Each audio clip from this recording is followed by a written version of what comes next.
Years ago, I was invited to an elementary school to read poems unpacking white supremacy for a class of mostly white fifth graders on Martin Luther King Day.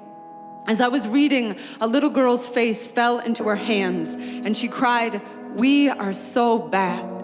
I still don't know if my response was the right one because 12 years have passed and I still don't know what the right response would have been. At what age do we become responsible? On a highway somewhere that could be anywhere, my friend gets pulled over driving while black, and I watch the slow tremble of her hand walk a tightrope of air towards the registration in the glove box, her voice whittled down to the faint whisper of someone with 400 years of mortar aimed at her head. That night, I wake over and over, tangled in my sheet. Each time I tear the sheet off, I am still its color. Lately, I only trust my skin when it is red with rage. A cop from Ferguson pulls me aside after a show and asks if I'd be willing to spend a day in the patrol car to gain a more well-rounded perspective. And I imagine a bullet rounding the corner to quarter the skull of a boy, his mother's body rounding over his casket, white nationalists rounding a monument to Robert E. Lee, a billionaire rounding up Nazis to vote. The part of the poem when the little girl broke down was a part about the metal collars once locked around the necks of black slaves. The white woman in Louisiana who collected them hung them on her wall as decoration, some of them as small as any of our hands rounded into an O. I know what you're thinking, and I agree. That isn't something children should have to know.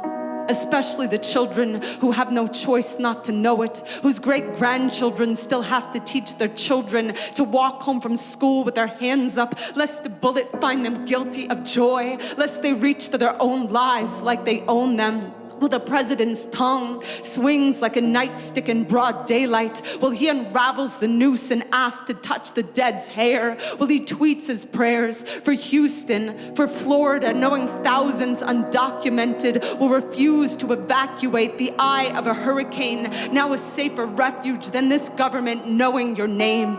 America, look at the noose you have made of your bootstraps. The morgue pinning flowers on prom suits, Greenpeace charged with eco-terrorism for protesting the pipeline to the pulse of the only people who belong here.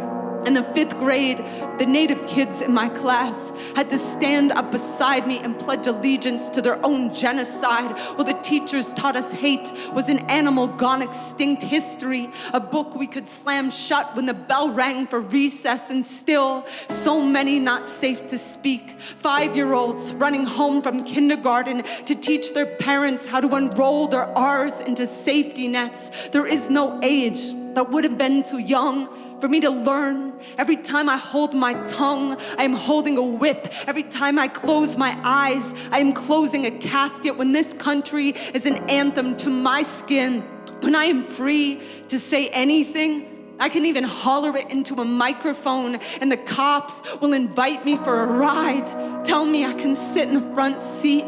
If I had gone, I imagine they would have even bought me coffee somewhere within screaming distance of where Mike Brown's body bled through the pavement, his mother still wailing, his father still wailing and telling the story about how his son called him just weeks before he died to say the clouds were the shape of an angel running into the face of God.